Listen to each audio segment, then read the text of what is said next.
When you read the business press, you're led to believe there are such things as great companies and not so great companies. But if you look closely, you realize that that's a fiction. There's no such thing as great companies. There are great teams and not so great teams. And if you work for a not so great team in a supposedly great company, it feels not so great. The experience of the team trumps the experience of the company.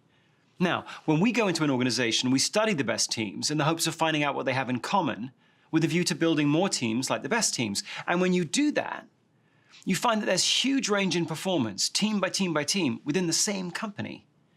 Here's an example. It's a large retailer. And the premise of the company is that the more affluent the community is where we put the store, the more money that particular store should make. Now, if you plot out all the stores on two variables, profitability and local economic potential, you see a beautiful red line going from bottom left to top right, which I guess proves the point. The more affluent the community is, the more money the store makes. So far, so good. But if you actually plot out the stores themselves on those two variables, you see huge range. You'll see a blue dot way down there at the bottom that's making a lot less money than you'd have predicted, given the amount of money available in the community. And then if you let your eye go straight up, you'll see that there's a store that's making a lot more money than you'd have expected, given the amount of money available. Now, every single one of the blue dots are stores. Each one of those stores has got about 100 people working in them, and they've got a whole bunch of customers coming into the stores.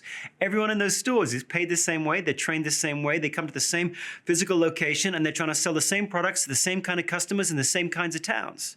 And yet, it isn't one company, is it? What's going on in the store at the top that's different from what's going on in the store at the bottom? To answer that question, we're going to turn to the Gallup organization, a research company. They interviewed over the course of 10 years over 1.4 million people on over 50,000 different teams.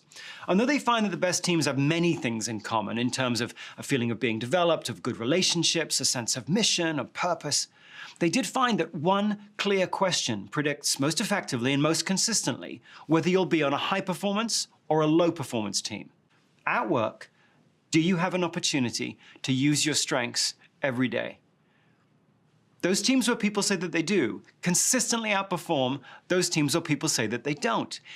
Even if people are slightly positively deluded about what their strengths are, doesn't seem to matter. If you feel as though your strengths are being used more often, more frequently, you're going to be more profitable as an employee, more productive, more likely to stick around. You're less likely to have accidents on the job. You're less likely to sue if you have an accident on the job. Almost any productive outcome you care to think of seems to be driven by whether you, the team member, feel as though your strengths are in play.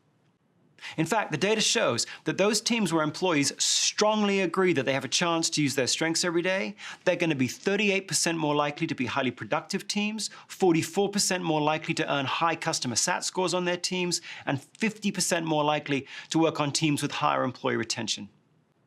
So we know from this research that the single most important driver of differential team performance is whether or not a person feels that their strengths are in play. And yet, we also know from the research that barely 2 out of 10 people feel that their strengths are in play at work. It's the single most important driver of team performance, and we struggle with it. So, what can you do to build an organization that, by design, gets more and more people playing to their strengths every day? Well, our answer to that question is StandOut.